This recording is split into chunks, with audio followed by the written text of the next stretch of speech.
Shalom jemaat yang dikasihi Tuhan. Senang bisa berjumpa dengan saudara di dalam program Renungan Harian GKI Sangkrah.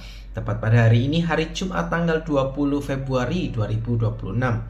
Mari saudaraku, dimanapun saat ini saudara berada, bersama kita berdoa, memohon hikmat dan tuntunan dari Tuhan. Bersama kita berdoa. Bapa yang baik, kami bisa hidup sampai dengan hari ini. Kami menyadari bahwa itu semua bukan karena kuat dan hebat kami, tetapi oleh karena kasih dan pertolongan Tuhan sajalah kami boleh ada sampai dengan hari ini. Maka saat ini ketika kami ingin mengawali setiap aktivitas kami hendak merenungkan sabda Tuhan, dan biarlah sabdamu ini mengubahkan kehidupan kami.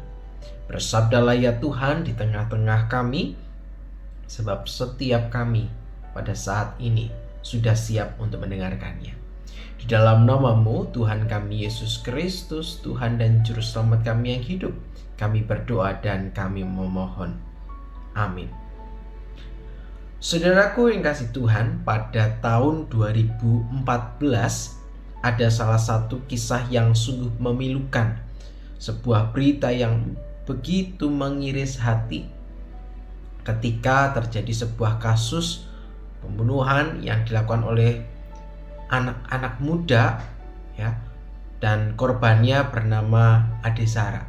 Ya, dalam peristiwa atau tragedi yang memilukan ini tentu menjadi sebuah pukulan berat bagi kedua orang tuanya. Terlebih Adesara adalah seorang anak tunggal.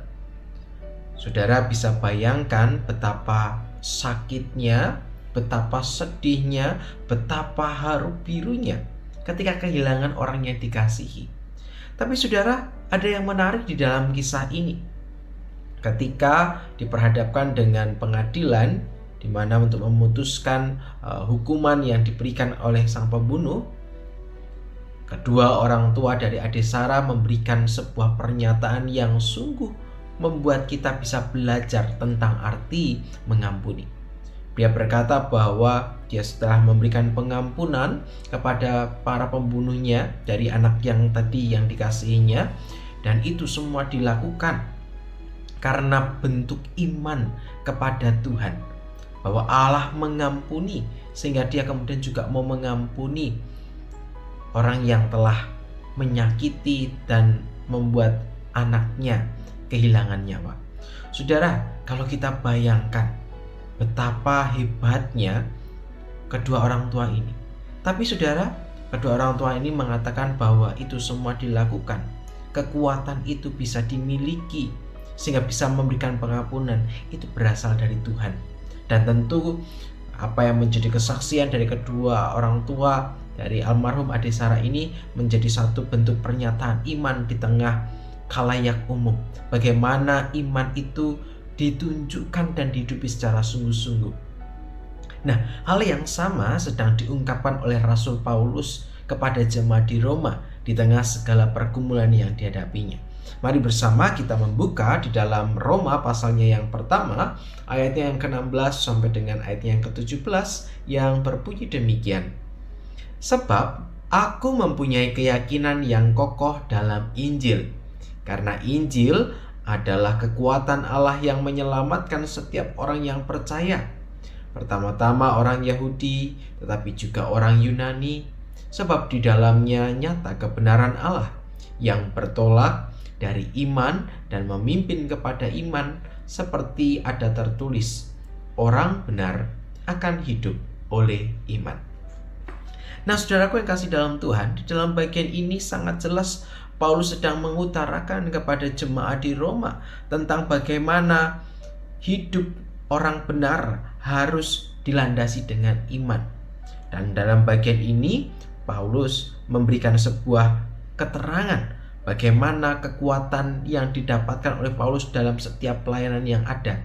Itu semua bukan berasal dari kekuatan dan kehebatan seorang Paulus, tetapi Paulus menyatakan bahwa kekuatan itu didapatkan dari Allah.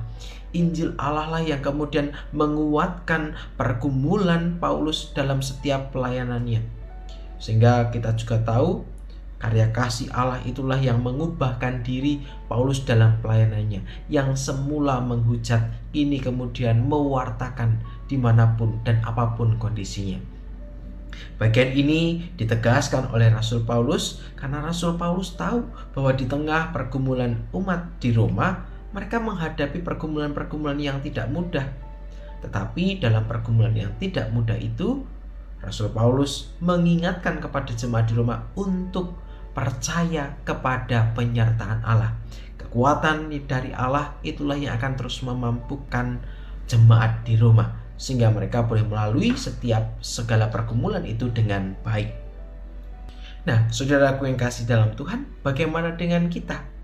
Kita menyadari bahwa saat ini menjadi orang Kristen di tengah dunia yang kita jalani tidaklah mudah. Untuk itu Rasul Paulus mengingatkan kepada setiap kita bagaimana kita harus hidup bergantung dan berharap hanya kepada Tuhan.